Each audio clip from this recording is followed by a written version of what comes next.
Module 10. The Affective Domain. The affective domain refers to the emotional or feeling aspect of a child's development. It involves their attitudes, values, beliefs, emotions, and feelings towards themselves and others, and their ability to express and regulate these emotions appropriately. Emotional intelligence. Who has it? Emotional intelligence is the ability to understand and manage our own emotions, as well as understand and relate to others' emotions. There are 5 main components of emotional intelligence: self-awareness, social awareness, self-management, responsible decision-making, and relationship skills. Having good self-awareness means being able to recognize and understand your own emotions. This is really important because it helps you to manage your emotions better and to stay focused on achieving your goals. It's also important to have empathy, which means being able to understand and feel other people's emotions. When we have empathy, we can communicate better and build stronger relationships with others. Knowledge base for effective development. Effective development is how children learn appropriate ways to express every aspect of their personality. Children often develop a knowledge base they use in every internal and external operation related to their emotional structure. There are different types of knowledge that are part of effective development. Physical knowledge is all about understanding how objects work in the world. For example, you know that a ball bounces and glass breaks when it's dropped. Logical mathematical knowledge is about understanding relationships between things. For instance, you can look at 2 identical balls, one blue and one red, and know that they're different. Another type of knowledge is representational knowledge, which is all about using your imagination to express your thoughts and ideas. Social conventional knowledge is about understanding cultural and societal rules, like knowing when to say good morning or that holidays exist. And finally, metacognitive knowledge is about having strategies for monitoring your own thinking process and understanding what you're capable of doing. With some help from adults, you'll become more aware of your own reactions and behaviors, your inherent qualities and abilities. You'll be able to ask yourself important questions like who am I, and what do I feel under what circumstances? You'll also learn when you feel most comfortable and valued when you feel uncomfortable, and who you're with when you're feeling that way. All of this knowledge will help you become a more emotionally intelligent person. Refer to page 308 in the textbook. Signs of emotional health. Emotional health is a child's ability to cope with perceived demands in their environment.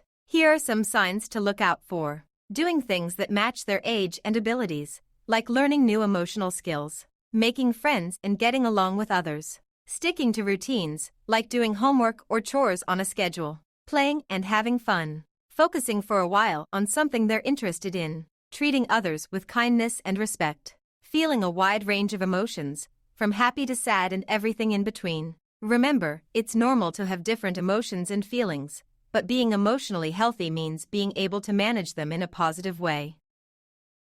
Evaluating children's effective development. One way we can do this is by using criterion-referenced checklists.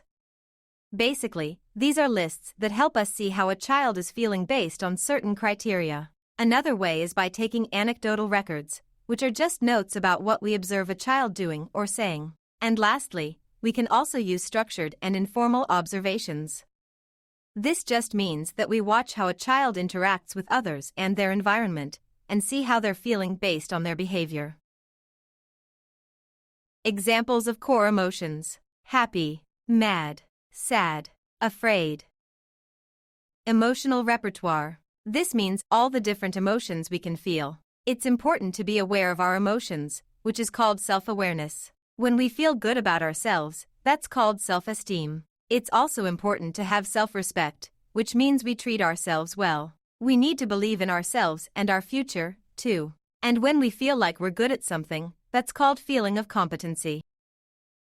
Resilience. Resilience is all about being able to bounce back when things get tough. It's important to know that being resilient doesn't mean you're invincible or vulnerable. Everyone goes through tough times. Strategies for building children's resilience. To build resilience in children. First, it's important to teach kids how to express their thoughts, ideas, and feelings in appropriate ways.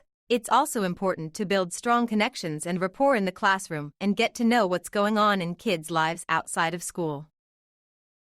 Characteristics of children who exhibit resilience.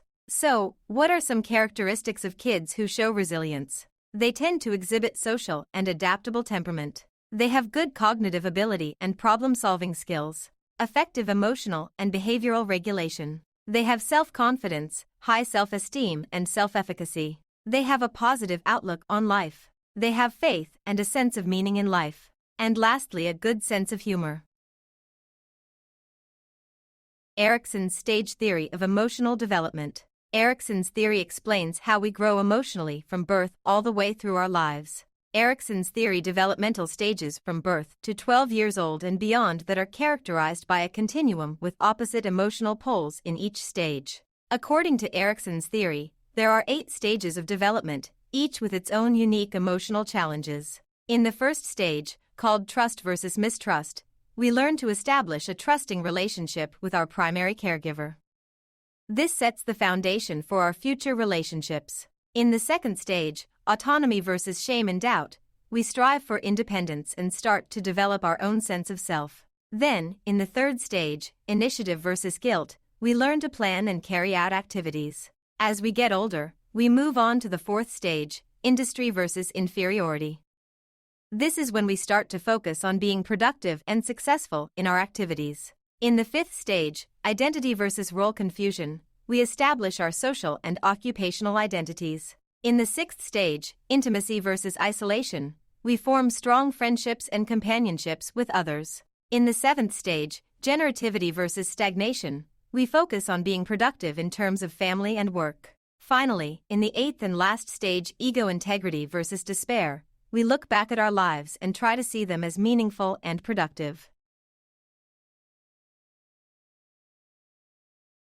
Children with strong sense of being valued versus children without strong sense of being valued. If a child feels valued, they gain increased competence, use energy in constructive and appropriate ways, take pride in cooperating. On the other hand, if a child doesn't feel valued, they might not want to initiate activity on their own or be successful in ventures to do so. Problems with task completion, have less ability in problem solving or decision making, hang back and play or act too aggressively to make true friends.